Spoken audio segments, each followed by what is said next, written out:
우리 성도님들 환영합니다. 잠시 기도하고 시작하겠습니다. 살아계신 하나님 아버지, 은혜를 감사합니다. 오늘도 우리 가운데 거룩한 주일, 복된 주일 허락해 주셔서 하나님, 우리가 주 안에 또 안식을 누리고 또 예배하며 하나님께 영광 돌리게 하시니 감사합니다. 이 시간 찬양 예배로 우리가 하나님께 영광 돌리기를 원하오니 우리 마음 가운데 문을 활짝 열어주시고 하나님의 성령을 우리 가운데 충만하게 하셔서 하나님 홀로 영광 받는 귀한 시간 되게 하여 주시옵소서. 감사하오며 우리 구주 예수님의 이름으로 간절히 기도합니다. 아멘. 우리 가운데 이미 충만하게 임재해 계신 그 하나님의 우리 성령의 능력을 의지하며 우리 힘차게 마지막 날에 찬양하겠습니다.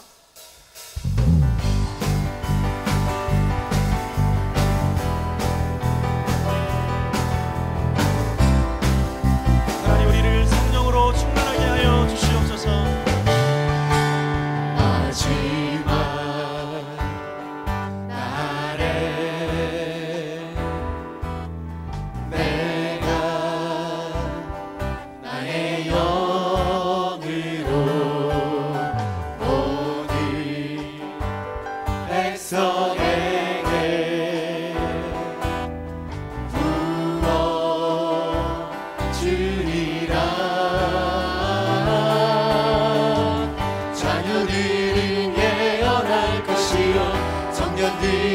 화상을 보고 아비들은 꿈을 꾸리라. 주의 영이 임하면 자녀들은 예언할 것이요 청년들은 화상을 보고 아비들은 꿈을 꾸리라. 주의 영이 임하면 성령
박수로 돌리겠습니다. 아멘.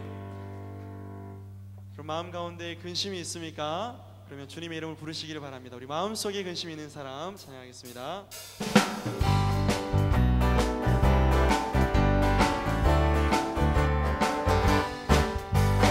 마음속에 근심 있는 사람 주 예수 앞에 다 아뢰어라. 슬픈 마음 있을 때라도 주 예수께 아뢰라.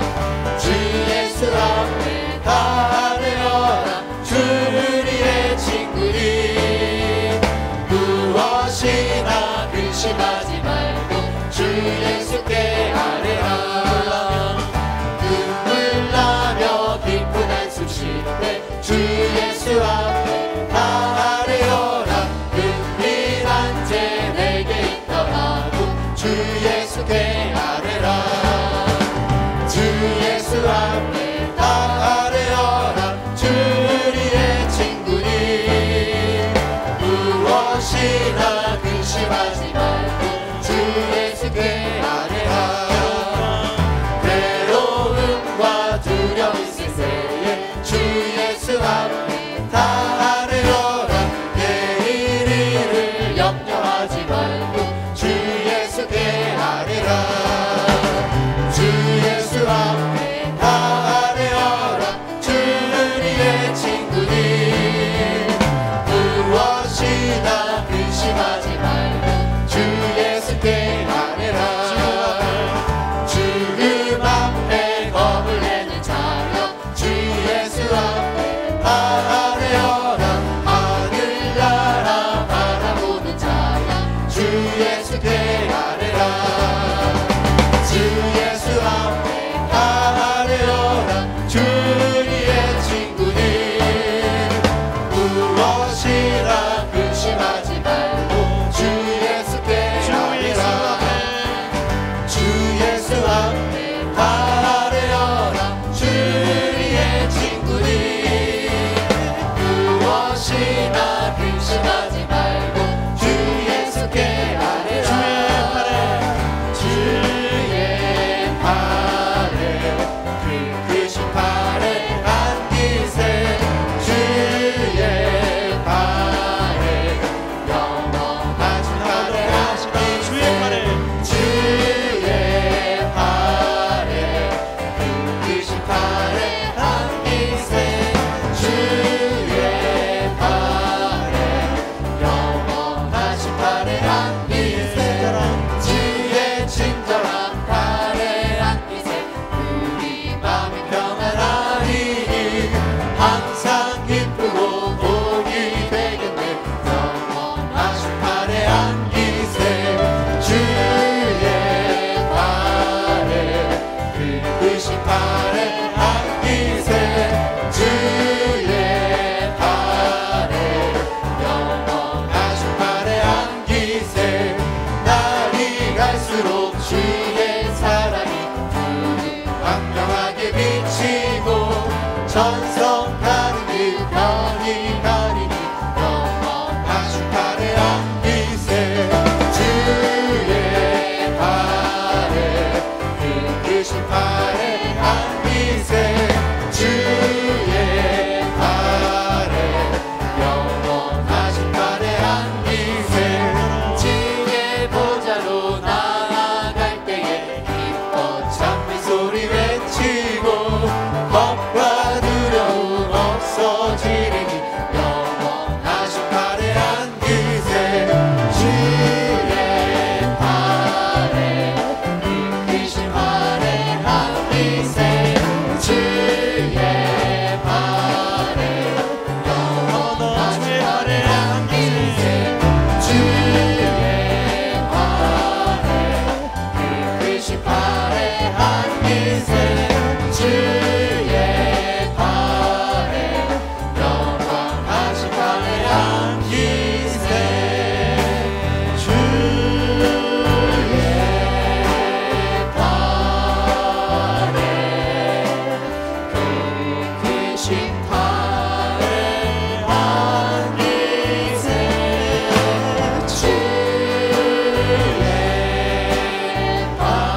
되시는 줄 믿습니다.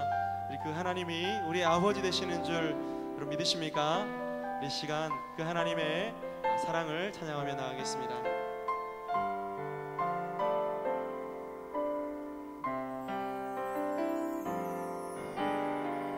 사랑하는 나의 아버지, 이름 높여드립니다.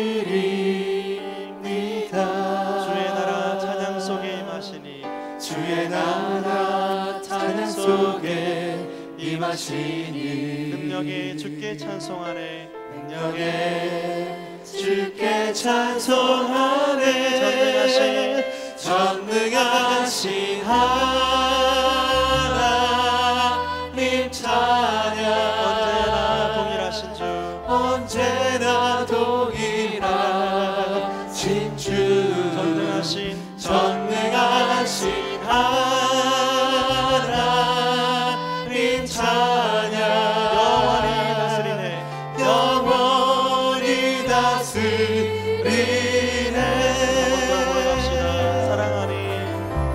사랑하는 나의 아버지, 이름 높여드립니다.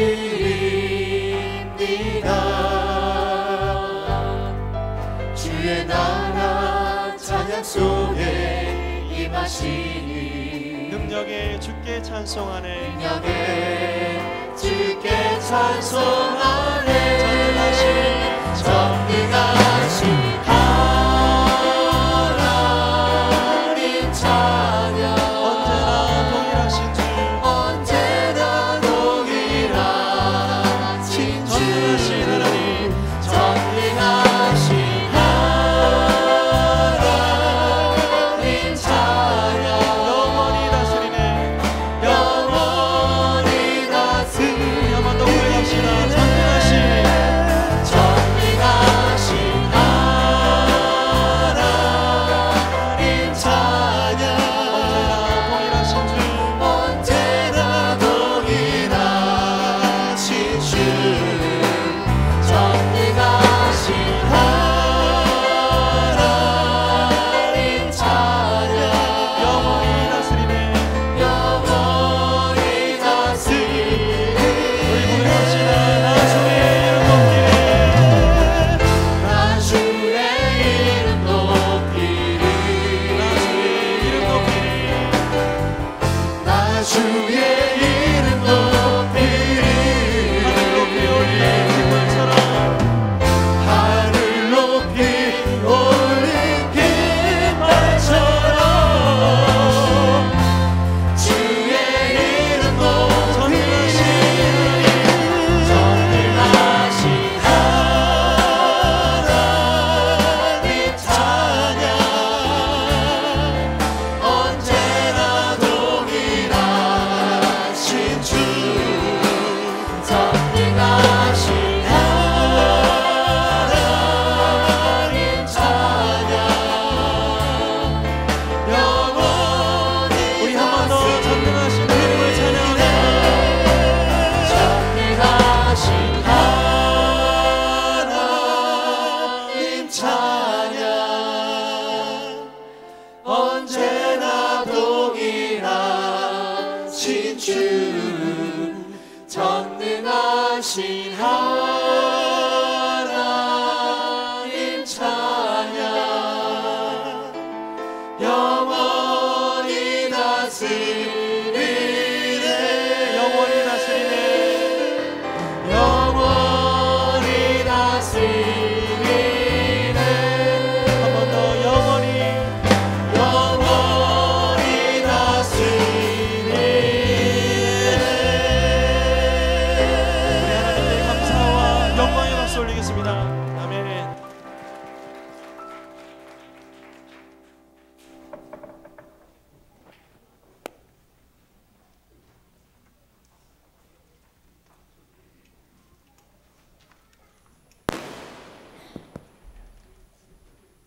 마리아 찬양대 주악에 맞추어 묵상으로 청년부 주최 헌신 예배를 드리겠습니다.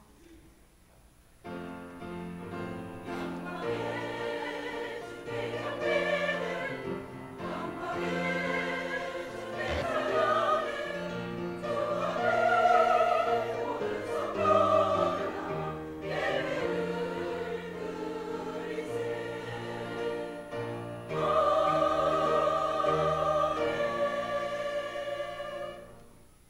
전능하사 천지를 만드신 하나님 아버지를 내가 믿사오며 그 외아들 우리 주 예수 그리스도를 믿사오니 이는 성령으로 잉태하사 동정령 마리아에게 나시고 본디오 빌라도에게 고난을 받으사 십자가에 못 박혀 죽으시고 장사한 지 사흘 만에 죽은 자 가운데서 다시 살아나시며 하늘에 오르사 전능하신 하나님 편에 앉아 계시다가 저리로서 산자와 죽은 자를 심판하러 오시리라. 성령을 믿사오며 거룩한 공회와 성도가 서로 교통하는 것과 죄를 사하여 주시는 것과 몸이 다시 사는 것과 영원히 사는 것을 믿사옵나이다. 아멘. 찬송가 559장입니다. 찬송가 559장입니다. 찬송 후에는 박은혜 이청영 회장 나와서 대표 기도해 주시겠습니다.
기도드리시겠습니다. 사랑의 하나님, 우리 청년부를 사랑하시어 이 시간 청년부 주최 헌신 예배로 섬길 수 있도록 해주시니 감사드립니다. 저희들을 사랑하시어 한일의 공동체로 불러주시고 함께 하나님을 찬양하고 예배할 수 있도록 해주시니 감사드립니다. 이 시간 온전히 하나님만 찬양하고 하나님께만 영광 올려드리는 시간 될 수 있도록 저희의 마음을 인도하여 주시옵소서. 하나님, 감사하는 마음으로 예배하지 못할 때가 있다면 회개하여 돌이킬 수 있도록 하여 주시옵소서. 또한 각자의 삶을 살아갈 때 하나님의 자녀된 모습으로 살아가지 못하고 죄를 죄로 깨닫지 못하고 이기적인 모습으로 살아갈 때가 많음을 고백합니다.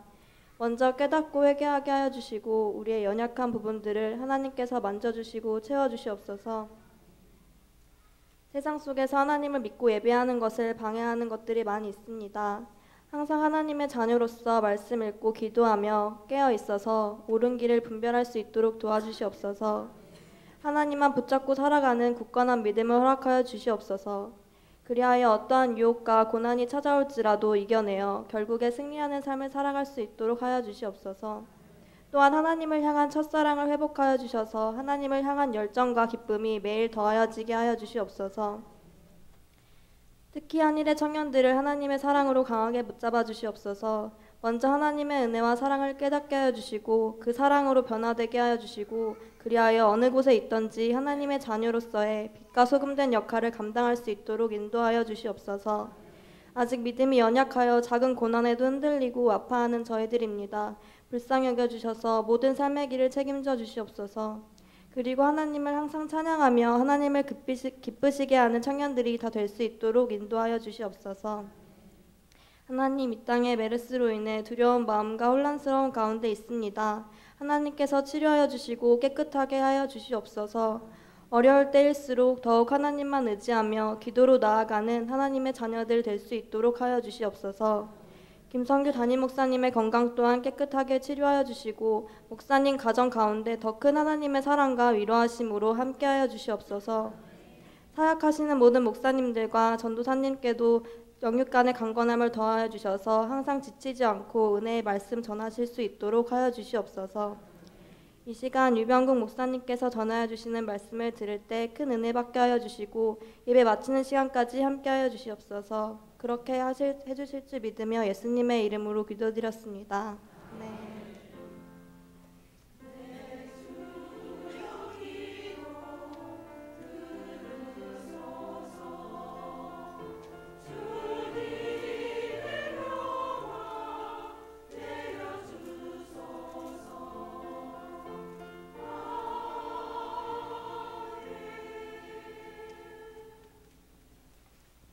성경 말씀은 마태복음 19장 1절에서 9절입니다. 마태복음 19장 1절에서 9절입니다.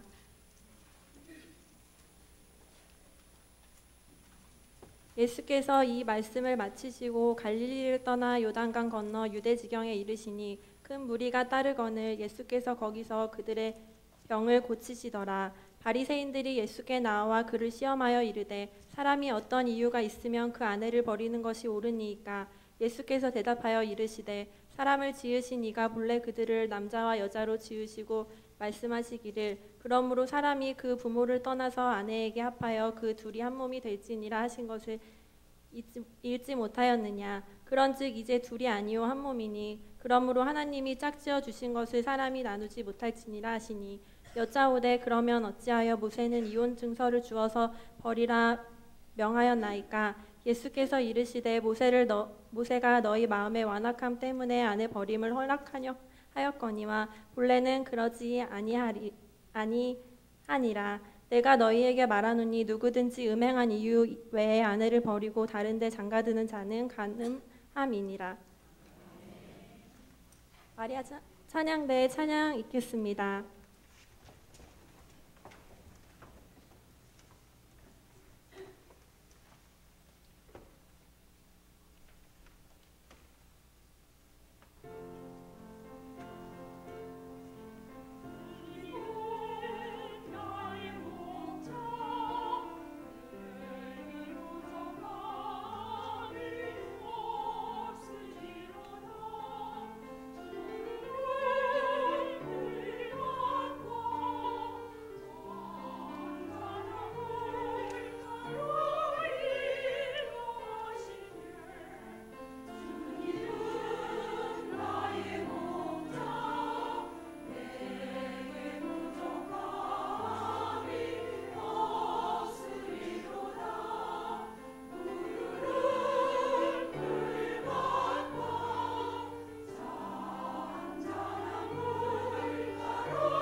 시간 청년부 특송 있겠습니다.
오늘 이 시간 우리에게 말씀 주실 목사님을 소개하겠습니다. 유병국 목사님이시고요.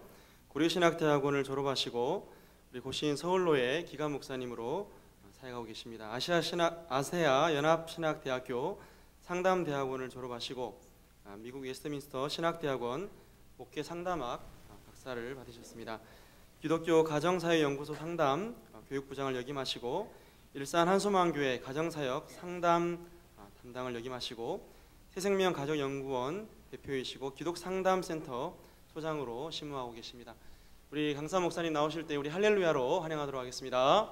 할렐루야.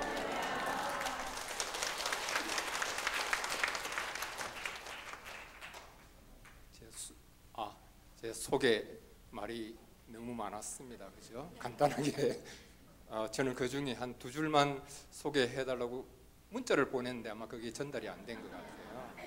저건 저희 홈페이지에 대표자 소개 양력 내용입니다. 그대로 지금 목사님께서 적어 오셔서 소개를 하셨네요. 예, 우리 한일교회를 통해서 영광 받으실 하나님을 찬양합니다. 특히 우리 김성규 목사님 참 갑자기 안 좋게 이렇게 건강이 안 좋아지셨지만 그래도 이만큼 회복시켜 주시고 또 우리와 함께 할 수 있도록 인도해 주신 하나님을 또 찬양합니다. 감사의 말씀을 드릴 것은 우리 한일교회가 오래전부터 저희가 하고 있는 가정사역 새생명가정연구원 기독상담센터를 위해서 후원을 해주시고 또 기도를 해 주셔서 저희가 그 기도와 후원에 힘입어 오늘까지 열심히 가정을 바로 세우고 가정을 살리는 이 사역을 하고 있습니다. 앞으로도 저희가 더 씩씩하게 그리고 더 능력 있게 그리고 더 좋은 성경적인 가정사역자로 사역을 할 수 있도록 여러분들의 많은 기도를 다시 한번 부탁드립니다. 예. 제가 이 자료 같은 것은 조금 화면에 띄웠으면 여러분들이 이해하기가 좀 더 수월할 텐데 그러지를 못해서 죄송합니다.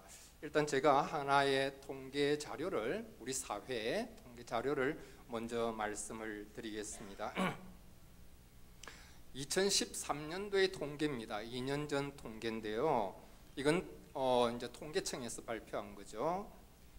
결혼과 관련해서 첫째, 결혼 안 해도 된다 라고 응답한 사람이 38%였습니다. 결혼 안 해도 된다 라고 응답하는 사람. 또 결혼해도 이혼할 수 있다 라고 대답한 사람이 51%였습니다.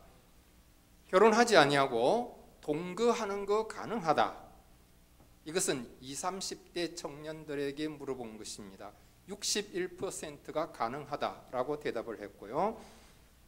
혼전 출산 가능성에 대해서 물어봤는데 이것도 역시 20, 30대 청년들에게 물었습니다. 31%가 가능한 일이다라고 대답을 했다고 합니다. 여기에 다른 통계지만은 학원 복음화 협의회에서 2012년 10월 달에 발표한 내용이 하나 더 있습니다. 대학생 의식과 생활에 대한 조사 자료인데요. 어떤 이유에서든 혼전 성관계가 가능하다라고 응답한 응답자가 전체 응답자 중에서는 87.6%. 여러분들 생각보다 엄청 많죠. 그러면 이거는 전체니까 믿지 않는 사람들도 다 포함되어 있으니까 우리 믿는 사람들은 좀 적겠지, 그죠? 좀 줄어들겠지. 물론 줄어들어야 되겠죠. 더 많으면 안 되겠죠. 그러나 우리 믿는 사람, 기독교 응답자 가운데서는 혼전 성관계 가능하다 77.2%입니다. 별로 차이 안 나죠. 세상과 교회가 별 큰 차이가 없습니다. 최근의 자료에 의하면 이것은 제가 한 2, 3개월 전에 보았는데 그것을 제가 스크랩을 해놓지를 못해서 정확한 출처를 말씀은 못 드립니다만은 신문에 보도된 자료입니다. 결혼은 필수가 아닌 선택이다 라고 응답한 사람이 50%가 넘습니다.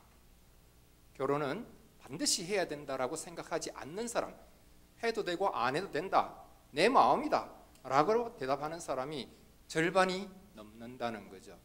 어디서 이런 대답을 했다고요? 우리 사회에서. 저와 여러분들이 속해 있는 우리 사회에서 이런 대답을 했습니다. 이런 내용을 먼저 말씀드리는 이유는 우리 그리스도인들이 가지고 있는 이상과 우리가 살고 있는 현실이 얼마나 다른가 하는 것을 먼저 말씀드리고 싶어서 이런 말씀을 먼저 드리는 겁니다. 우리 청년 여러분, 오늘 참 청년들이 많이 헌신예배니까 뭐 당연하지만 그래도 우리 하늘교회 사랑하는 청년들 많이 참석하셔서 감사한데요. 우리 그리스도인들이 가져야 할 가치 기준이 무엇이라고 생각하십니까? 모든 일에는 기준이라는 게 있기 마련이죠. 그래서 그 기준을 따라 해야 정상입니다. 그러면 우리 그리스도인들이 이 세상을 살아가는 데 있어서 무엇에다가 기준을 두고 살아야 합니까? 이게 너무나 쉬운 질문이죠. 뭐 당연한 대답이 나오겠죠. 현실입니까? 하나님의 말씀입니까? 하나님의 말씀이죠. 현실이라고 대답하면 이건 주일학교부터 다시 다녀야 될 겁니다. 하나님의 말씀이 우리 믿는 사람들의 삶과 신앙의 표준이고 기준입니다. 여호수아의 표현을 빌려서 제가 한 말씀 드립니다. 오늘 여러분들이 섬길 자를 택하십시오. 여러분들의 가치 기준이 무엇인지를 분명히 하십시오. 그래야만 이 세상을 이길 수 있지, 가치 기준이 없든지 흔들리든지 세상에 두고 있으면 우리는 결코 세상을 이기지 못합니다. 앞에 말씀드린 내용은 요즘 사람들의 생각을 잘 보여주고 있습니다. 요즘 사람들, 물론 그 속에는 우리 그리스도인들도 포함되어 있지만 요즘 사람들의 생각을 잘 보여주고 있는 통계 자료들입니다. 아마 그 퍼센트를 들으면서 저렇게는 많이 라고 생각하신 분들이 상당히 많을 겁니다. 성경 에베소서 2장 2절에는 이러한 생각과 태도를 세상 풍조라고 표현하고 있습니다. 세상 풍조. 디모데후서 3장 1절에서 7절에는 세상 풍조를 이렇게 쭉 말씀하고 있는데요. 제가 좀 추려서 말씀드리면, 말세에 고통하는 때가 이르리니 사람들이 자기를 사랑하며 이게 근본입니다. 자기를 사랑하며 돈을 사랑하며 자랑하며 교만하며 비방하며 부모를 거역하며 감사하지 아니하며 거룩하지 아니하며, 좀 넘어가서 쾌락을 사랑하기를 하나님 사랑하는 것보다 더하며 경건의 모양은 있으나 경건의 능력은 부인하니. 그래서 7절 마지막에는 이렇게 말씀하고 있습니다. 이 같은 자들에게서 내가 돌아서라. 이 같은 자들에게서 내가 돌아서라. 이것이 성경이 우리에게 말씀하고 있는 것이고 하나님께서 우리에게 명하고 계신 것입니다. 그러면 우리 그리스도인들이 귀담아 들어야 할 말씀은 무엇입니까? 역시 성경에 있습니다. 특히 말씀 가운데 특히 우리가 유념해야 될 말씀, 로마서 12장 2절. 너희는 이 세대를 본받지 말고 오직 마음을 새롭게 함으로 변화를 받아 하나님의 선하시고 기뻐하시고 온전하신 뜻이 무엇인지 분별하도록 하라. 제가 지금 우리 그리스도인들이 가지고 있어야 할 가치 기준이 무엇이 되어야 하는가를 말씀드리기 위해서 지금 이 말씀을 드리고 있습니다. 오늘 제가 여러분들과 함께 나눌 말씀의 주제가 성경적인 결혼 준비입니다. 성경적인 결혼을 위하여라는 제목인데요. 제가 학위 논문 주제가 성경적인 결혼 예비 교육입니다. 그것으로 학위를 받았는데요. 제가 논문을 쓰기 전에 논문 개요서를 내는 프로포자를 이제 미국 학교에 제출을 했더니 그 총괄하는 지도 교수가, 그러니까 주임 교수죠. 그분이 이제 코치를 해주면서 제일 처음 하는 말이, 당신이 성경적인 결혼 예비 교육 내용을 가지고 논문을 쓰려면 결혼 생활에 대한 방법이나 지식이나 기술 같은 것을 이야기하려고 하지 말고 결혼을 위한 마음 준비에 초점을 맞춰서 다뤄라. 마음 준비.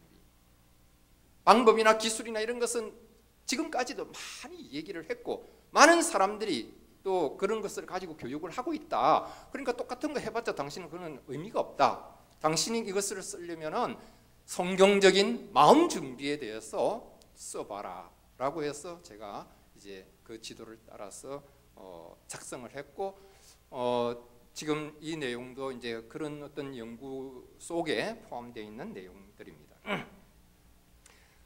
그런데 시간이 짧아서 오늘은 그 중에 정말 서론의 서론밖에는 말씀드리지 못하는 것이 대단히 아쉬운 일이지만 어쨌든 서론이라도 그게 어디입니까? 하고 나서 또 다음에 기회가 주어지면은 또 본론도 하고 결론도 하고 할 수 있겠죠. 자, 여러분이 결혼을 하고 안 하고 그것이 여러분들의 뜻이라고 생각합니까? 여러분들의 마음이라고 생각하십니까? 아닙니다. 성경적으로 볼 때 여러분들의 결혼은 하나님의 뜻이라고 분명하게 말씀드릴 수 있습니다. 성경은 결혼에 대해서 누누이 강조하고 있고요. 가장 먼저 말씀하신 것이 결혼에 대한 언급은 아니지만은 생육하고 번성하라 하는 것이 하나님께서 최초로 인간에게 주신 명령입니다. 생육하고 번성하는데 결혼하지 아니하고 그냥 생육하고 번성하면 그건 동물이죠. 짐승이죠. 하나님의 형상대로 지음받은 인간이 결혼을 하지 아니하고 그냥 생육하고 번성할 수는 없어요. 그래서 하나님께서 결혼 제도를 만드셨고 우리는 그 결혼 제도를 따라서 생육하고 번성하고 있는 겁니다. 우리의 생육과 번성은 하나님의 나라를 위한 것입니다. 그러므로 우리는 결혼하는 것이 하나님의 뜻입니다. 결혼 내가 하는 것이지 내가 할 수도 있고 안 할 수도 있지. 아닙니다. 우리가 적어도 하나님의 자녀의 하나님의 백성이라면 우리는 하나님의 뜻을 따르는 것이 하나님의 백성이지 않습니까? 하나님은 우리가 결혼하는 것을 원하시고 그렇게 명하십니다. 그래야 우리를 통해서 하나님의 나라가 계속해서 세워지고 확장되어져 가니까요. 지켜질 수 있으니까. 한 말씀을 더 드린다면 여러분들이 결혼하는 것은 여러분들을 위한 하나님의 꿈입니다. 여러분들을 위한 하나님의 꿈입니다. 하나님을 위한 하나님의 꿈이 아니라 여러분들을 위한 하나님의 꿈입니다. 우리가 이것을 꼭 기억해요. 하나님은 여러분들의 결혼 생활을 통해서 하나님의 나라가 유지되어 나가기를 원하시거든요. 우리가 결혼 생활을 통해서 일반적으로 얻고자 하는 것이 무엇인가 한번 생각해 볼까요? 자, 이건 일반적인 질문입니다. 결혼 생활을 통해서 우리 모두가 바라는 것이 무엇입니까? 바라는 것. 또 무슨 성경적인 대답을 해야 되나? 그거 고민하지 마시고 제가 일반적인 질문이라고 말씀드렸죠. 결혼 생활을 통해서 여러분들이 원하는 것이 무엇입니까? 그냥 잘 먹고 잘 사는 것입니까? 예, 그것도 포함되어 있습니다. 그러나 그 모든 것들을 하나로 종합했을 때 우리는 한 단어로 표현할 수 있죠. 행복입니다. 행복하지 않으면 우리는 결혼 생활이 지옥이죠. 우리는 행복을 원하고 우리 행복이 우리의 가정 생활을 통해서 나타나고 이루어지기를 원합니다. 그런데 결혼한 모든 사람들이 다 행복합니까? 제가 감히 우리 한일교회 성도님들한테 여쭤볼게요. 다 그렇다라고 대답을 하시겠지만 여러분들 결혼 생활 행복하십니까? 예. 제가 저한테 물어봐도요, 제가 예라고 대답하기가 조금 망설여집니다. 솔직하게.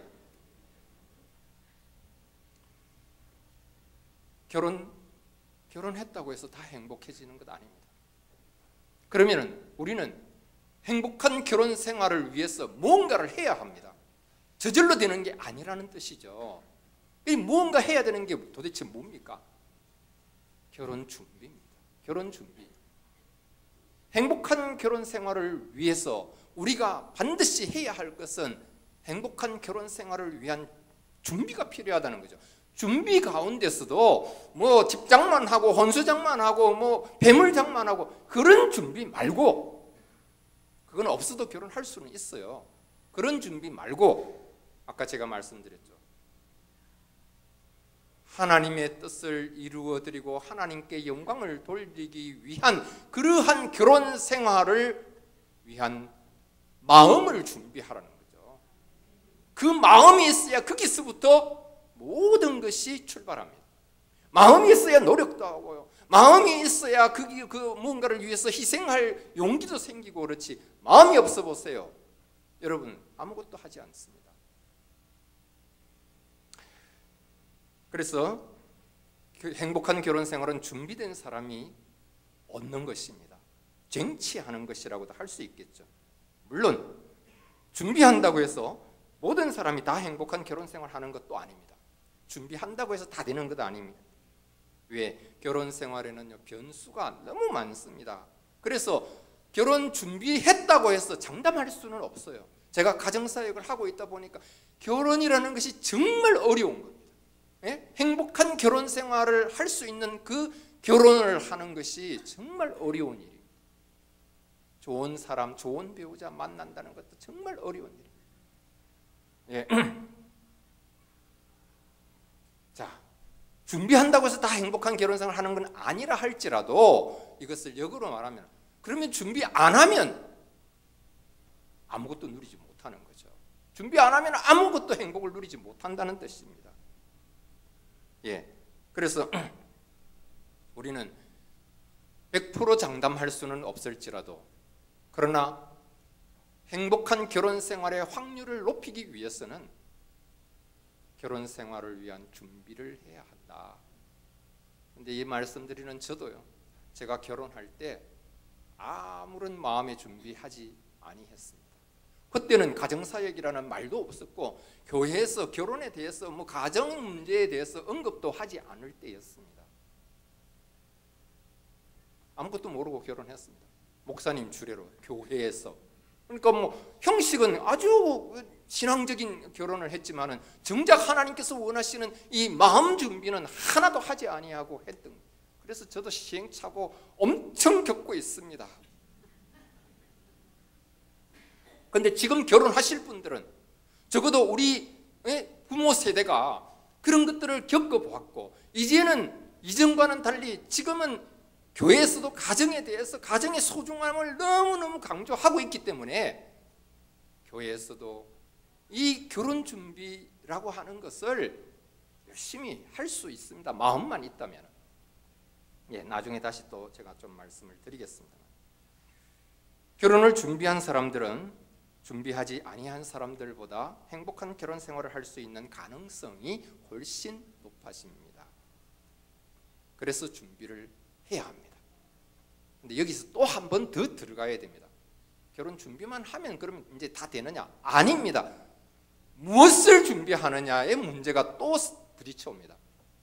결혼 준비를 하는데 무엇을 준비하느냐는 거죠. 제가 조금 전에 말씀을 조금 드렸습니다만은 우리 결혼을 준비할 때 정말 바쁩니다. 정말 바빠요. 결혼하신 우리 성도님들은 결혼하실 때 무슨 준비에 가장 신경을 많이 쓰셨습니까? 우리는 신경 쓸 것도 없고 물 한 컵도 놓고 했습니다. 그럴 수도 있죠. 옛날에. 그러나 적어도 양가 집안이 오고 가고 이러면서 뭔가를 준비해야 되면 정말 신경 써서 해야 될 것이 많이 있습니다. 혹시 우리 청년들 가운데 지금 결혼을 예정하고 계신 분이 있습니까? 날을 잡았다든지 아니면 언제쯤은 할 예정이라든지 결혼 준비를 하고 계신 분이 있다면 무엇을 준비하느라고 바쁜가요? 무엇을 준비합니까? 여러분, 여러분들이 다 하시는 자동차 운전을 가지고 제가 말씀을 드리겠습니다. 여러분, 우리가 자동차 운전을 하는 데 있어서 사고를 내지 않는 가장 중요한 요인, 사고를 내지 않을 수 있는 가장 중요한 요인이 무엇입니까? 자동차 운전 기술입니까? 기술 좋으면 사고 안 납니까? 아니요. 제가 대충 보니까요, 큰 사고 내는 사람들은요 전부 아주 베스트 드라이버들입니다. 운전에 대해서만큼은 타의 추종을 불허할 만큼 자신만만한 사람들이 큰 사고 냅니다. 근데 초보자들은 사고 내도 살짝 긁히는 이런 사고 정도밖에 안 나고, 그것도 초보자들이라고 해서 사고 잘 내지도 않습니다. 조심하니까요. 자동차 사고를 막을 수 있는 가장 확실한 것은 운전 기술이 아닙니다. 안전 운행을 하겠다는 마음이죠. 네? 안전 운전을 하겠다, 준법 운행을 하겠다는 마음이, 그것이 가장 중요한 것이라. 똑같은 이유는 아니지만 결혼 생활을 행복하게 이끌어주는 것도 기술이나 방법이 아니라 하나님께서 기뻐하시는 행복한 가정을 이루겠다라고 하는 마음이 가장 중요한 것입니다. 하나님이 기뻐하시는 행복한 가정을 이루겠다라고 하는 마음을 준비하는 것. 나의 결혼 생활이 하나님께 영광이 되고 나를 위한 하나님의 꿈을 이루겠다는 그와 같은 마음을 가져야 된다. 이것을 위해서 교회는 힘써 가르치고 훈련시키고 해야 된다는 거죠. 제가 이전에 어느 장로님, 제가 아는 한 장로님 딸이 결혼한다는 소식을 들었습니다. 그래서 그 장로님을 만났을 때에 어떻게 결혼 예비 교육 같은 거 좀 시켜보지요. 그랬더니 그 장로님께서 못한다는 거예요. 왜 못합니까? 우리 딸이 너무 바빠서 시간이 없어서 못한다는 겁니다. 아유, 도대체 뭘 하는데 그렇게 바쁜가요? 했더니 퇴근하고 나면은 요리 학원도 가야 되고 얼굴 피부 미용 마사지도 받으러 가야 되고 무엇도 해야 되고 무엇도 해야 되고, 그래서 보통 집에 오면은 12시가 넘어야 집에 온다는 거예요. 그러니까 언제 교육을 받을 거냐는 거죠. 교육받을 시간이 없다라고 대답을. 여러분, 얼굴 피부 미용 마사지 받을 시간은 있어도 성경적인 결혼 교육, 하나님께서 세우신 이 결혼 제도에 관한 하나님의 계획과 목적에 대한 것을 공부하고 배우는 시간이 없다. 그래서 시간이 없어서 못한다. 참, 하나님께서 이 말씀 들으시면 뭐라고 하실까 너무너무 걱정되는 그런 현실입니다. 우리 한일교회 청년 여러분들이나 또 자녀들을 두고 있는 부모님들 중에는 그런 분이 안 계실 것이라고 저는 믿습니다. 차라리 직장이 일이 너무 바빠서 못한다 라고 하면은 그나마 그거는 이해를 할 수 있어요. 직장 안 가고 가지 말고 와서 교육받으라 할 수는 없는 거잖아요. 자, 이 시간에는 성경적인 결혼 예비교육 내용 중에 일부분이긴 하지만 그래도 중요한 내용들 몇 가지를 말씀드리고 싶은데 벌써 시계가 40분이거든요. 저에게 주어진 시간이 얼마 남지 않아 한 10분 정도. 그래서 10분 안에 몇 가지들 한 가지만 하고 끝내면은 그 다음 것은 여러분들이 다음에 뭐 시간을 주시면 또 할 거고, 시간 안 주시면은 뭐 그것으로 그냥 한 가지만 듣고 끝나야 되고 뭐 그렇습니다. 자, 첫 번째, 하나님께서 예비하신 나의 배우자를 어떻게 알 수 있는가 하는 주제입니다. 하나님께서는 우리의 배우자를 예비하신다 하는 것이 성경의 확실한 가르침입니다. 아까 우리 본문에도 그랬죠. 하나님이 짝지어 주신 것을, 그죠? 하나님이 짝지어 주신 것, 우리는 잘 알지 못하고 결혼했을지라도 하나님께서 우리를 적절하게 인도하셔서 짝을 만나게 하셔서 짝을 짓게 하셨다는 거죠. 그래서 결혼하게 하시는 거예요. 그런데 청년들이 이 질문을 많이 합니다. 그것도 신앙 좋은 청년들이, 결혼을 위해서 기도를 많이 하시는 그런 청년들이요. 하나님이 예비하신 나의 짝이 누구인지를 어떻게 알 수 있습니까? 저의 대답은 이겁니다. 나도 모르고 너도 모른다. 하나님만 아신다. 그건 하나님만 아시지 아무도 모릅니다. 하나님이 가르쳐 주시면 얼마나 좋겠습니까? 그래서 다른 거 아무것도 안 하고 정말 그 배우자를 내가 만날 수 있도록, 그 배우자를 내가 알 수 있도록 하나님이 가르쳐 달라고 기도만 계속 하는 그런 형제 자매도 있어요. 가르쳐 주실까요? 안 가르쳐 주십니다. 제가 하나님은 아니지만 제가 지금까지 연구한 성경이나 지금까지 뭐 여러 가지 어떤 그 깨달은 바로는 하나님은 우리의 짝이 누구인지 절대로 말씀해 주시지 않습니다. 스스로 찾게 하십니다. 그러면은 아니 그거 가르쳐 주시기만 하면은 모든 것이 다 잘 풀릴 건데 아니 왜 짝이 누군지 안 가르쳐 주셔가지고 우리를 이 고생 시키느냐고. 예? 부모님들도 그런 생각. 아이고 우리 딸 짝이 누구인지만 알면은 내가 뭐 이렇게 고민할 필요가 없을 터인데 왜 하나님이 그걸 안 가르쳐 주시느냐고. 뭐 그러지 않겠습니까? 그런데 여기는 문제가 있어요. 나의 짝이 누구인지를 미리 하나님께서 가르쳐 주시면 어떤 일이 일어나느냐. 수많은 사람들이 하나님께 불순종하는 죄를 짓게 될 것이다. 불순종의 죄를 짓는다는 겁니다. 아니 하나님께서 답을 가르쳐 주셨는데 왜 불순종합니까? 이게 우리 신앙의 맹점이기도 해요. 하나님의 뜻이라는 것을 확실하게 알았을 때에 아 하나님의 뜻이 그것이구나. 그럼 내가 무조건 거기 순종해야지. 이런 믿음 가지고 있는 사람이 많지 않다는 겁니다. 사실은. 하나님 그건 내 생각에는 다른데요. 네? 내 생각은 그건 다른데요. 이게 우리 생각이고 우리 믿음. 하나님의 뜻이라고 해서 무조건 순종하는 것이 아니고 하나님의 뜻이 나하고 맞아야 순종하는 것이죠. 그래서 이런 현상입니다. 하나님께서 만약에 여기 제가 예를 들어서 말씀드립니다. 우리 자매나 형제나 혹시 뭐 저거 내보고 비꼬아서 하는 얘기인가 이런 생각하시면 안 됩니다. 아주 신앙 좋고 마음씨 착하고 예쁘고 늘씬하고 뭐 좋은 직장 다니고 있고 이런 형제가 있고 자매가 있습니다. 반대로 신앙생활도 하는 둥 마는 둥 뭐 별로고 얼굴도 몸매도 자유분방하고 성격도 못돼 먹었고 자 이렇게 여기 형제자매 있고 여기 형제자매 있습니다. 아니 섞어놔야죠. 그럼 하나님께서 자 지금부터 내가 짝을 지어주겠다. 1번 1번 2번 2번 뭐 이런 식으로 짝을 지었단 말이죠. 그러면은 마음씨 좋고 신앙심 좋고 착하고 얼굴도 예쁘고 그런 자매하고 짝 지어준 형제는 막 하나님 감사합니다 하고 막 춤을 추고 좋아하겠죠. 솔직히 안 그렇겠습니까? 그런데 자유분방하게 생긴 자매나 신앙심도 없고 성격도 고약한 그런 형제하고 짝지어준 사람은 뭐라고 하겠습니까? 네?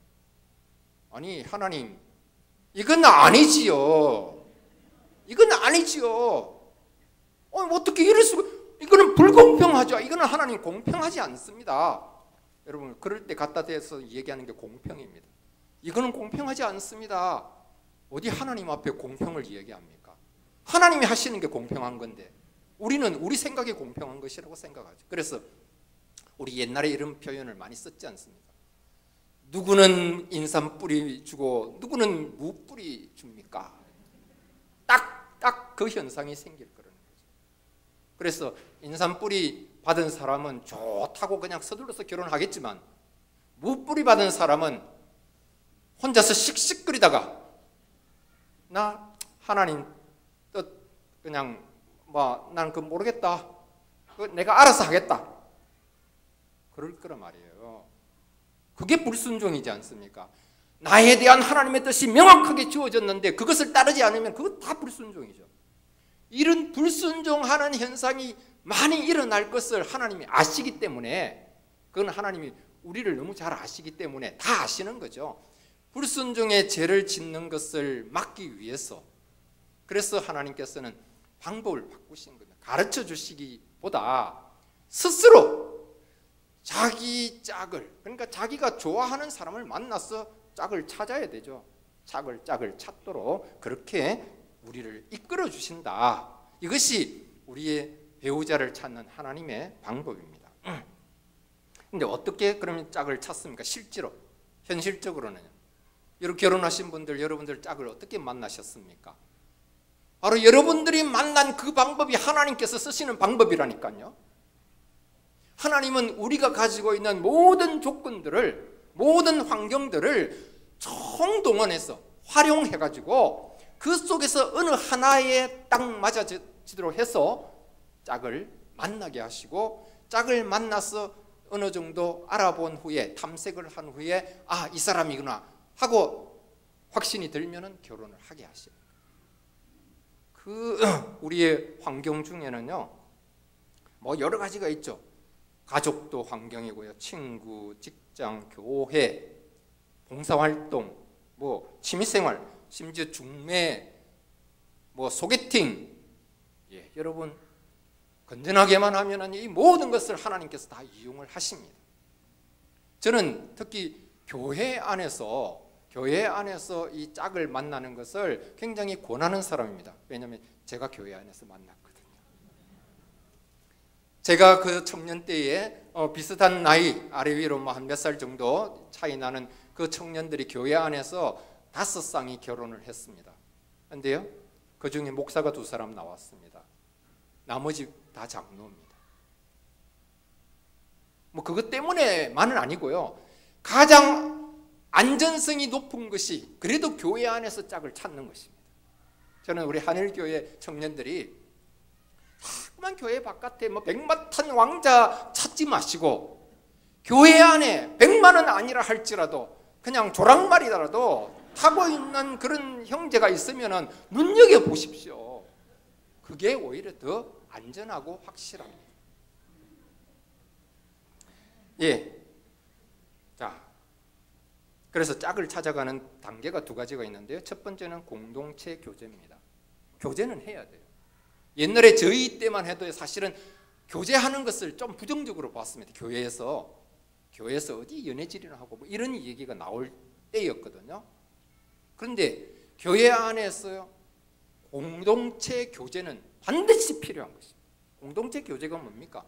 우리 청년부가 모여서 활동을 하고 이런 헌신 예배도 드리고 하면서 뭐 준비도 하고 뭐도 하고 하면서 서로가 서로를 알아가고, 거기서 형제는 자매들에 대해서, 자매는 형제들에 대해서 뭔가 형제들은 또 저런 면이 있구나, 다는 아니라 할지라도 또 자매들은 이런 생각을 많이 하구나, 공동체 안에서 이런 것들을 많이 알게 되는 것, 이거 굉장히 중요한 것입니다. 그런데 교회보다도 더 중요한 공동체가 가정입니다. 여러분, 가정에서 아버지를 통해서 남성을 배웁니다. 어머니를 통해서 여성을 배웁니다. 어떤 사람들은요, 아버지는 남성의 창이다 이렇게 표현하기도 합니다. 왜? 아버지를 통해서 세상의 모든 남성들을 조망한다는 거예요. 그러니까 아버지가 정말 좋은 사람은 남성에 대한 이미지가 너무 좋습니다. 간혹 자기 아버지처럼 좋은 사람하고만 결혼하겠다, 이게 조금 문제가 될 때도 있지만 어쨌든 남성에 대한 생각이 굉장히 긍정적이에요. 그런 분들은 결혼을 잘 합니다.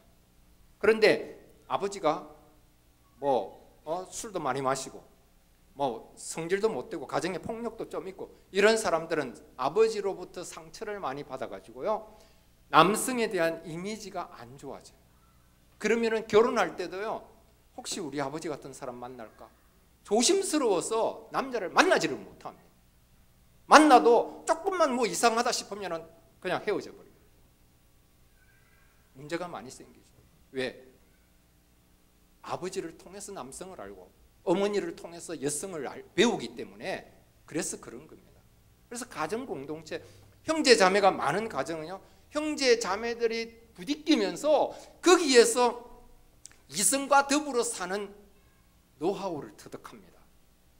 가정이 그런 측면에서는요, 교회보다 훨씬 더 공동체의 의미가 깊습니다. 밀접하니까요. 그러나 이제 교회도 이런 다양한 많은 사람들이 이제 함께 할 수 있기 때문에 또 그 나름대로의 의미가 있습니다. 그래서 교회 공동체를 통해서 이성을 탐색하는 그런 과정들 굉장히 중요합니다. 두 번째는, 첫 번째가 공동체 교제라면은 두 번째는 개인적인 교제입니다. 언제까지 공동체 교제만 하고 있으면은 내 짝은 도대체 언제 만날 겁니까? 네? 전부 다 내 짝이라고 할 수는 없고, 그래서 내 짝을 만나기 위해서는 개인적인 교제를 해야 합니다. 이것이 옛날에는 연애라고 표현했고 요즘은 고상하게 그냥 이성교제 이렇게 표현을 하죠. 예. 개인적 교제는요, 개인에 대한 탐구와 이해를 주 목적으로 해야 합니다. 이 개인적 교제가 잘 이루어졌을 때 우리는 결혼이라는 결론을 내리게 됩니다. 예. 어떤 형제가 있다. 저 형제가 좀 뭔가 내가 호감이 간다. 그럼 그 형제에 대해서 좀 더 알아보다가 나중에는 좀 더 이제 본격적으로 직접 표현을 하고 우리가 좀 교제를 하자. 그래서 이제 개인적인 관계, 교제 관계가 이루어지면서 거기서부터 이제 구체적으로 짝을 찾는 어떤 그런 절차를 밟게 되는 거죠.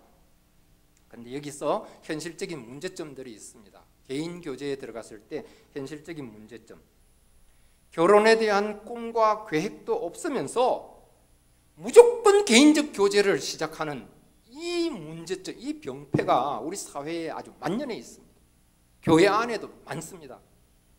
아직 결혼에 대해서는 꿈도 안 꾸면서 무조건 이성을 만나가지고 교제부터 하는 거예요. 그래서 요즘 얼마나 그게 빨라졌는지 유치원에도 짝이 다 있다는 그런 얘기가 있잖아요. 진짜 유치원 다니는 애가 맛있는 거 있는데 자기 엄마가 달라고 하니까 안 주고 이거 어디 딱 넣어놨다가 유치원 가서 누구 줄 거라고. 그런 일들이 실제로 있습니다. 개인 교제는요, 공동체 교제를 충분히 한 후에 자기가 이제는 내가 결혼에 대해서 구체적으로 뭔가 계획을 세워야 되겠다 할 때 그때 그 일환으로 개인 교제에 들어가야 그것이 맞다. 너무 일찍 개인 교제를 시작하면서요, 많은 문제들이 생깁니다. 그래서 제가 두 번째는 이성 교제의 걸림돌에 대해서 이제 좀 말씀을 드리고 싶은데요. 이성 교제의 걸림돌 첫 번째는 이성 교제에 대한 비성경적인 사고입니다. 비성경적인 사고. 여러분, 아무리 결혼을 위해서 필요한 것이라고 할지라도 비성경적인 사고를 가지고 비성경적인 방법으로 하면은 그것은 죄에 직결됩니다. 그건 절대 하나님이 원하시는 것이 아니다. 한국에서 이름 있는 교회에 제가 이름 밝힐 수는 없어요. 이름 있는 교회 교육관 옥상에서 그 교회 어린이집 교사인 한 자매가 뛰어내려서 자살을 하는 사건이 있었습니다. 몇 해 전에. 이 자매는 그 교회 중직자 가정의 형제와 교제를 하고 있었는데 형제 부모님의 반대가 너무 심했고 결국 형제가 헤어질 것을 통보했습니다. 그날 오후에 뛰어내렸습니다. 이성 교제를 하다가 상대방이 헤어지자 그러면은 우리는 흔히 뭐라고 표현합니까? 차였다 이렇게 표현하죠. 차였다. 이 생각 자체가 문제가 많습니다. 이성 교제를 하다가 나는 좋은데 상대방이 나를 싫다고 그냥 이제 끝내자 라고 하면 상대방이 나를 찼다 이렇게 생각하고 그렇게 받아들인 차인 사람 기분 안 좋죠. 예? 차이면은 아프기도 하고 기분도 나쁘고 차이면은 그거는 기분 나빠요. 그런데 차였다고 생각하는 게 문제라는 겁니다. 이성 교제에 있어서 성경에는요, 이성 교제를 하고 있는 사람들에 대한 말씀 없습니다. 이성 교제를 어떻게 하라? 이성 교제를 할 때 상대방에 대해서 어떻게 해야 된다? 어떻게 사랑해라? 그런 말씀 성경에는 아무것도 없습니다. 성경에서 사랑하라 라고 말씀하는 부분은요, 다 결혼 관계에 있는 사람들에게 주신 말씀들입니다. 남편들아, 아내들아, 그러면서 사랑하라, 순복하라 라고 말씀하고 있지, 이성 교제하고 있는 사람들에게 너희가 서로 사랑하라 그런 말씀 없어요, 성경에. 그런데 누가 사랑을 더 많이 노래합니까? 결혼한 사람들은 사랑을 많이 노래하지 않습니다. 오히려 이성 교제를 하고 있는 사람들이요, 사랑한다고 사랑한다고. 그래서 결혼할 때도 목사님 앞에 가서 목사님 우리는 서로 사랑하기 때문에 결혼하려고 합니다. 허락해 주십시오. 말끝마다 사랑 사랑 사랑 부르. 성경에는요, 이성 교제하는 사람들에게 너희가 서로 사랑하라 라는 말씀하시지 않습니다. 왜? 이성 교제는요, 사랑해야 하는 관계가 아니기 때문에 그렇습니다. 우리는 여기에 엄청난 착각을 하고 있죠. 이성 교제는 사랑하는 관계가 아니고 내가 사랑해야 할 대상을 찾는 탐색의 과정일 뿐입니다. 그 탐색이 끝나면은, 그리고 결혼을 하게 되면은 그때부터 이제 사랑하기 위해서 내가 할 수 있는 최선을 다하는 것이, 그게 성경적인 방법이고 결혼이지, 아직 결혼도 생각도 안 하면서 사랑 사랑 사랑 뭐 노래하는 거 아니라는 거죠. 그래서 탐색을 하다가, 즉 이성 교제를 하다가 아니다 싶으면은 언제라도 헤어질 수 있는 것이 이성 교제입니다. 오해하지는 마십시오. 이성 교제를 그냥 뭐 여기 찔끔, 이 사람 만나서 찔끔, 저 사람 만나서 찔끔, 무슨 장난치듯이 하라는 그런 뜻은 아니에요. 진지하게 하나님께서 예비하신 나의 짝을 찾기 위해서 진지하게 이성을 만났지만은 탐색을 해보니까 내가 원하는 어떤 그런 결혼관, 또 그런 어떤 결혼 생활을 하고는 이 사람하고는 안 맞겠다. 그러면은 중단해야죠. 안 맞는 사람하고 끝까지 이성교제를 하면은 그게 오히려 불행을 자초하는 것이죠. 중단할 수 있으면 중단하는 것이 정상입니다. 그런데 중단을 하면은 당했다 싶은 사람은 그것 때문에 아까 말씀드린 것처럼 옥상에서 뛰어내리기까지 한다는 거예요. 이게 성경적인 결혼 준비가 아닌, 이성교제가 아닌 비성경적인 사고를 가지고 이성교제를 하다 보니까 목숨까지 거는 이런 어떤 엄청난 잘못된 그런 사건이 일어나기도 합니다.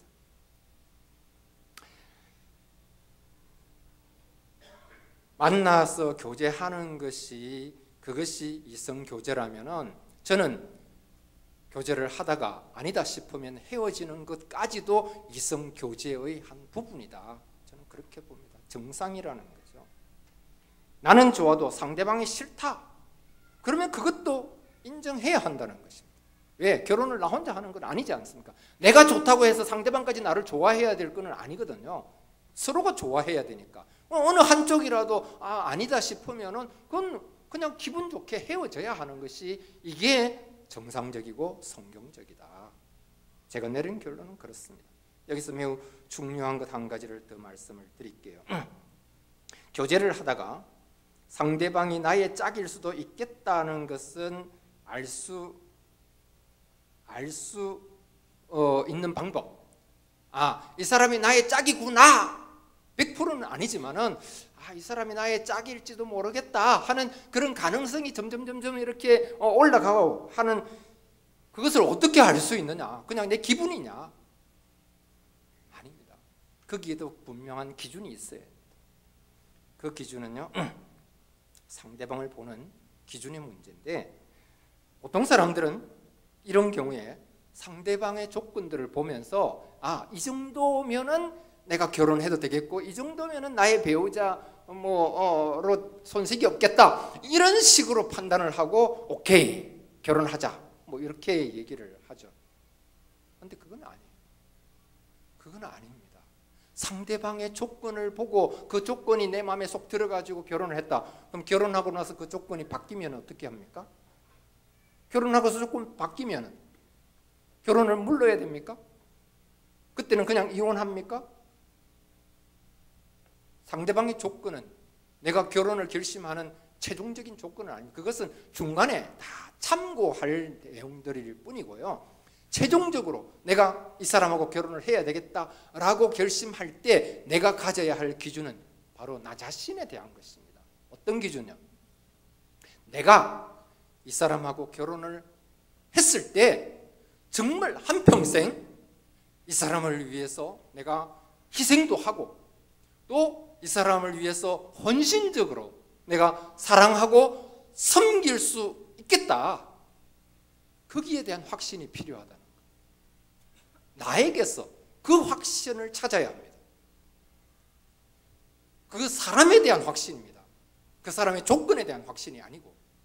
그래서 그 사람에 대해서 내가 이 사람 내가 정말 어떤 일이 있어도 내가 이 사람을 위해서 한평생 내가 섬기고 헌신적으로 내가 사랑할 수 있다. 이 마음이 생길 때에 그때 비로소 우리는 결혼하는 것이 그게 바람직하다는 것입니다.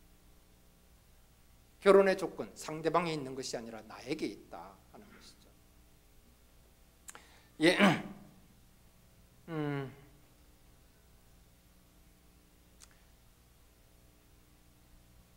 3시간 넘어서 제가 더 이상 하는 거는 좀 우리 청년부 계속해서 다른 프로그램들이 있죠.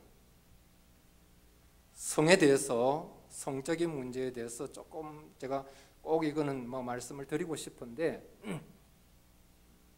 최대한 사례들을 제가 몇 가지를 준비를 했지만 하여튼 최대한 한 5분만 더 양해를 구하겠습니다. 지금도 이미 많이 초과를 했지만 두 번째 문제가 성적인 무절제입니다. 이 성적인 어떤 자유함, 개방 이거는 오늘 이 시대의 문제입니다. 반드시 청년들만의 문제가 아니고 이 시대가 성적으로 너무 자유분방한 그런 시대입니다. 거기에서 정말 성적으로 하나님 앞에서 지킬 거 지키면서 산다.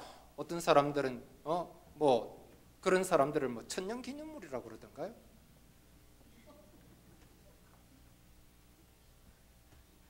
예.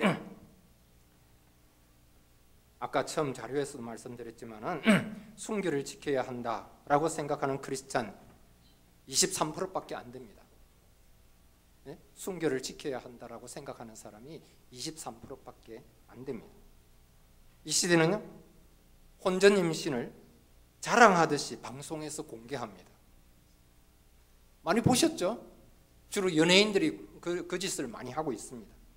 그리고 또 아나운서들이나 패널들은 그런 소식을 전하면서 임신을 축하한다고 표현하기도 합니다. 아직 결혼도 안 한 사람들한테. 또 어떤 전문가들은요, 혼전 임신을 혼수라고 말하는 세상입니다. 혼전 임신을 혼수라고, 좋은 혼수 장만에 간다 이런 식으로 표현을 한다는 겁니다. 이것이 이 시대의 세상 풍조입니다. 여러분, 세상 풍조에서 어떻게 하라고요? 돌아서라 그랬잖아요. 돌아서라. 하나님은 우리가 세상 풍조에서 돌아서기를 원하시지 세상 풍조 따라가라. 세상이 그러니까, 현실이 그러니까 내가 어떻게 현실을 이길 수 있겠나? 여러분, 이렇게 약한 소리 해서는 안 됩니다. 여러분들이 이기는 것이 아니라 여러분들을 통해서 하나님께서 이기실 것이고 그리스도께서 싸우실 것입니다. 이런 사례들이 있습니다. 남친 알죠? 여친, 남친 줄이는 말입니다. 성관계를 요구하면서 이런 표현을 합니다. 참 말도 안 되는 소리. 네가 나를 사랑한다면 너의 몸을 허락해라. 끝까지 거부한다면 네가 나를 사랑하지 않는 것으로 생각하겠다. 헤어지겠다 그 말입니다. 이런 공갈 협박이 어디 있습니까? 근데 실제로 이런 문제 때문에 상담을 해오는 청년들이 있습니다. 이런 협박하는 사람은 불신자냐? 아닙니다. 똑같은 크리스찬입니다. 상담하다 보면요, 정말 화가 날 때가 많아요. 자매의 고민은 이렇습니다. 허락하려니까 하나님 앞에서 죄를 짓는 것 같고, 거부하려고 하니까 남친이 나를 떠날 것 같아서 두렵다. 아니, 남친이 이 못된 놈 떠나가면 잘 됐다고 박수치면서 환영해야지. 이 못된 놈을 붙잡고는 떠나갈까 봐 두렵다라고 표현하는 것이, 이게 우리 자녀들이 가지고 있는, 물론 일부의 얘기지만 현실입니다. 무엇이 진짜 문제이며 무엇이 중요한 것인지에 대한 분별력이 너무 없어요. 이런 공갈 협박하는 사람들은 뒤도 안 돌아보고 내가 먼저 엉덩이를 걷어 차버려야죠. 어디 그런 사람을 하나님하고 비교해서 하나님 앞에서 죄 짓는 것 같으니까 이런 사람을 또 나를 버릴까 두렵다. 두려워할 것도 없죠. 그런 것을 두려워하다. 두 번째, 고등부 때 교회에서 혼전 순결 서약을 한 자매인데 대학 들어가서 만난 남친과 성관계를 가진 이후 죄인 줄을 알면서도 지금까지 반복되고 있어 죄책감에 사로잡혀 있습니다. 죄책감이 생겨 죄인 줄을 알고 죄책감에 사로잡혀 있으면서도 어떻게 하고 있다고요? 죄에서 떠나지를 못하고 있다는 겁니다. 지금도 반복하고 있다는 겁니다. 여러분, 이 사람을 우리가 욕하고 못됐다, 뭐 어떻다라고 할 건 아니에요. 이게 우리들의 분위기, 좀 더 확실한 교육이 필요합니다.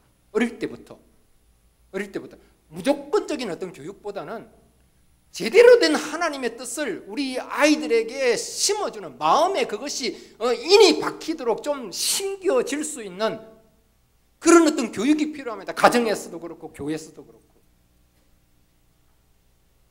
예. 죄책감 때문에 힘들어하면서도 성관계를 반복하고 있다는 이 사실, 이 죄책감은 도대체 뭐며 반복하고 있는 것은 도대체 뭡니까? 죄책감이 들면 회개를 하고 죄에서 떠나는 것이, 그것이 마땅하고 그것이 우리 그리스도인이고 그것이 하나님의 자녀죠. 그런데 이런 현실에 부딪혀 있는 우리 자녀들은 힘들어하고 있다는 겁니다. 잘 도와줘야 됩니다. 야단만 칠 것이 아닙니다. 조심을 한다고 했는데 여친이 임신을 하였다. 둘 다 아직 나이도 어리고 대학생이라 결혼할 능력도 없는데 어떻게 해야 할지 모르겠다. 낙태를 시키는 것은 죄가 되지요. 임신까지 했습니다. 걱정하는 게 뭡니까? 낙태시키는 것은 죄지요. 그 질문하고 있어요. 임신시킨 것까지는 별로 고민도 하고 있지 않습니다. 여러분, 혼전 성관계 시작부터 그것이 죄죠. 시작부터 죄인데 그것은 뭐 고민하지 않고 회개할 생각도 하지 않고 이 생긴 아이를 어떻게 해야 되나, 지금 당장 결혼할 수는 없는데 그렇다고 놓을 수도 없고, 그러면 낙태를 시켜야 되는데 낙태를 시키면 이건 하나님께서 뭔가 벌을 주실 건데, 여러분, 죄는 똑같습니다. 혼전성 관계도 죄고요, 낙태시키는 것도 죄입니다. 처음부터 회개해야지. 임신된 거, 물론 이건 더 현실적이기 때문에 이제 더 고민은 됩니다. 만약에 우리 한일교회는 뭐 그런 사람 없으리라고 생각하지만, 혹시 여러분들 친구 중에 그런 케이스가 있다면은 임신이 됐다, 두말하지 말고 부모님과 상의를 해야 합니다.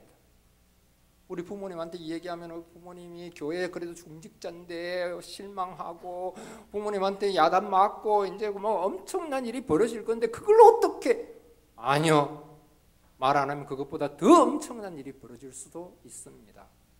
부모님과 상의하고 부모님과 의논하여서 가장 참 신앙인으로서 바람직한 그런 결론을 내려서 해야 합니다. 그래서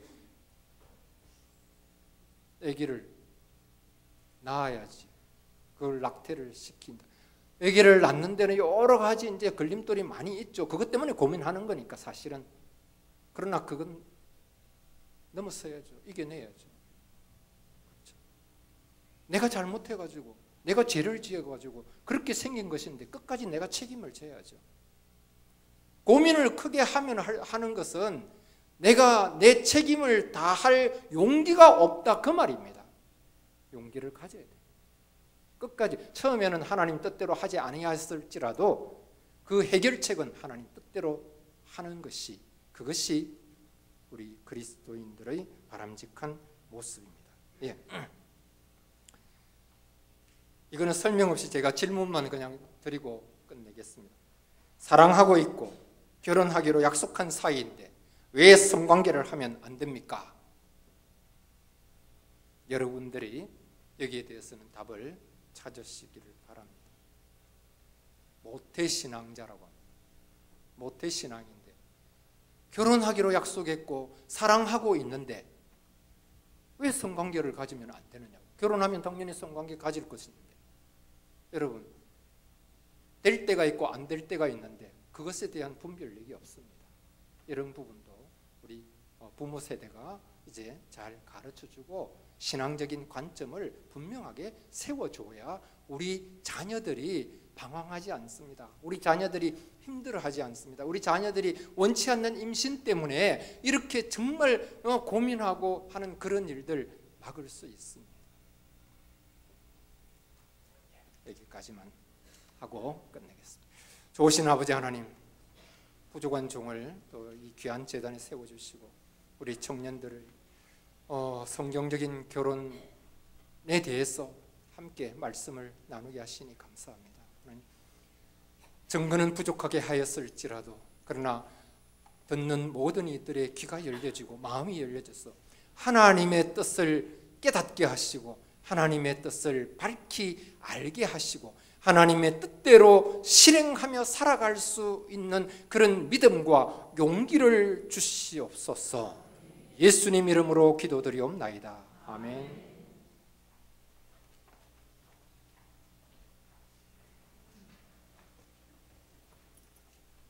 찬송 570장입니다.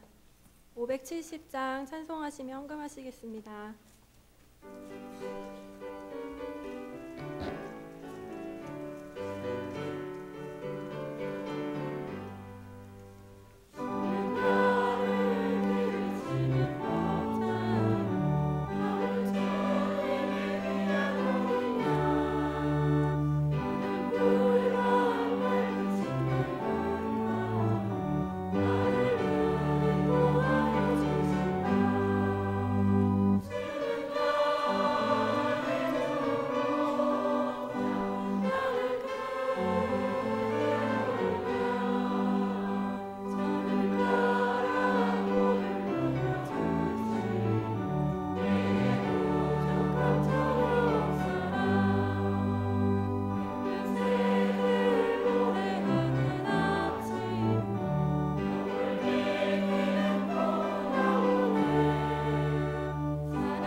김태정 목사님께서 교회 소식 전해주시겠습니다.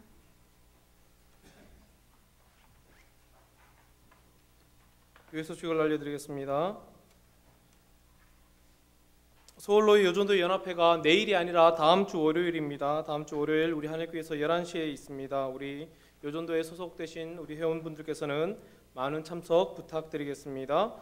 목요전도는 계속해서 있습니다. 함께 참석해 주시기 부탁드리겠습니다. 우리 호공 안수 집사님, 권숙자 권사님의 삼녀 지혜양의 결혼 예식이 6월 13일 토요일 오후 2시 30분에 궁전회관 4층 에메랄드 홀에서 있습니다. 교회에서 1시 20분 출발하겠습니다. 예배 후 총여전도회 원례가 있습니다. 그리고 나머지 심야기도회 및 일천번제 담당하시는 우리 기관에서는 우리 본인 날짜에 잘 감당해 주시기를 부탁드리겠습니다. 헌금의 사연을 우리가 하나님께서 다 아실 줄 믿고 우리 강사 목사님께서 우리 헌금 기도 및 우리 축도로 오늘 예배를 마무리하겠습니다. 먼저 우리 1장 찬양한 후에 우리 강사님 나오셔서 예물 기도와 우리 축도로 해주시겠습니다. 우리 1장 우리 찬양하겠습니다.